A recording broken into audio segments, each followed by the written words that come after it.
Tuesday sida the career gi si yang se ko career gi sida ha but ta do se ahum thokni yang ani students inge ama job seekers inge ama dugo job toribi individuals inge ama aha but the 6 of cups have se common theme on tare career gi sida makata ni yang si lay se judgment lay temperance, 3 of pentacles, 9 of pentacles. Tauriba thabak to da ipen pensa daba do ma phawi ko students in your ka super pursue tauriba line to da kaya pensa daba to pa line yening ba aina phana sei se effort thadar ga su aina effort ma'am thadai adu sei se oibagi mami se ude ithanda dum tai success se aina tanar ke phangde adu gumba feelings ma'am ama uyeba ko so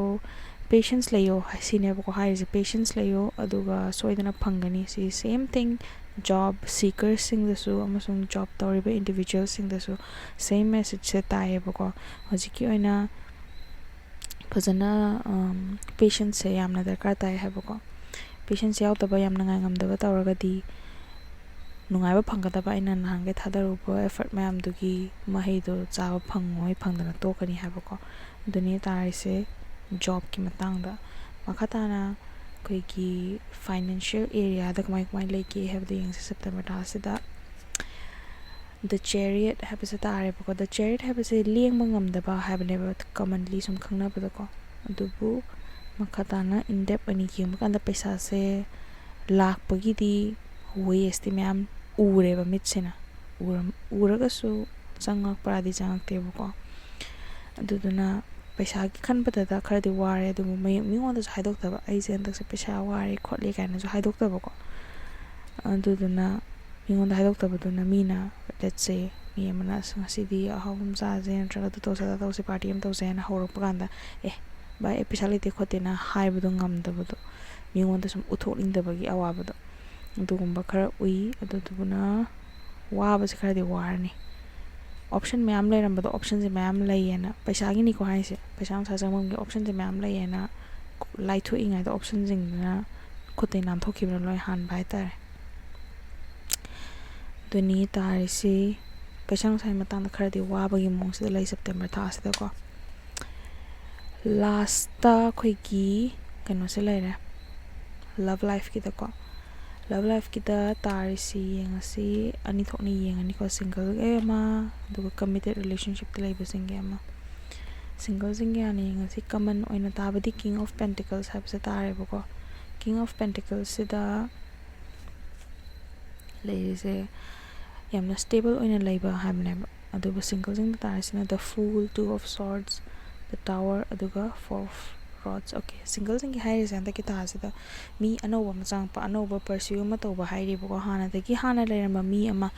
crush boy gera natraga ex ama gi wakhal dagi move on toba ngam daba ko atu mayam ama leibase sidagi khangudana satlongna haido anoba mi amda pura puno no mi ni ko totally new and si mi sida changsalorani aduga phajana propose pa phajana toba ngam dringai sida ko kitang misunderstanding hangde aduduna tawraga khana chena bagi adak thas de lei di leiba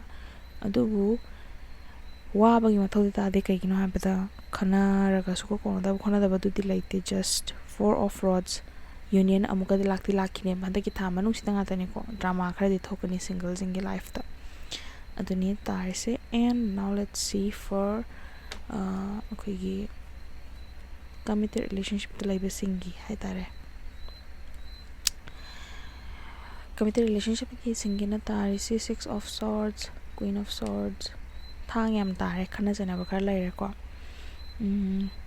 partner sing to da phajana loina bi ba matok tai moina phajana ai moina kitang wang sang kitang kama ju khola ju nungai ta bangam nganga ju phajana tapna ingna tapna phajana ngangna ba ko nanas ma hai doi nungai te ko te habna chingba aduna traga di khana rak pagi chances yam wange didi achum arani amna khaina ko asnang na chumi ina lalin adi leidana ko ngasai khanei do ngarang khanei do sigini do phajana so ha de bida ego om ka kana aina chumi na khala leibo do admaina lei ado relationships and nation torga di leiri se card ani je positive ka negative ka card ani je thangna ra leiye ba ko aduduna positive taba negative taba de songi action do leire ba action habadi phajana section na relationship to phajana kaidana queen sangna leheninge thamninge haragadi kitang cheksana handaki thasima relationship to kitang hena effort khara thada tare ko aduga si relationship se aingon yam kan darkar oiba leite hebdi leitana toknar su kasu kai de khan bo oira kadi dum apamba to bir because laptop pai chance khara di wange handaki thasida duni Tuesday gi next Wednesday gi yangase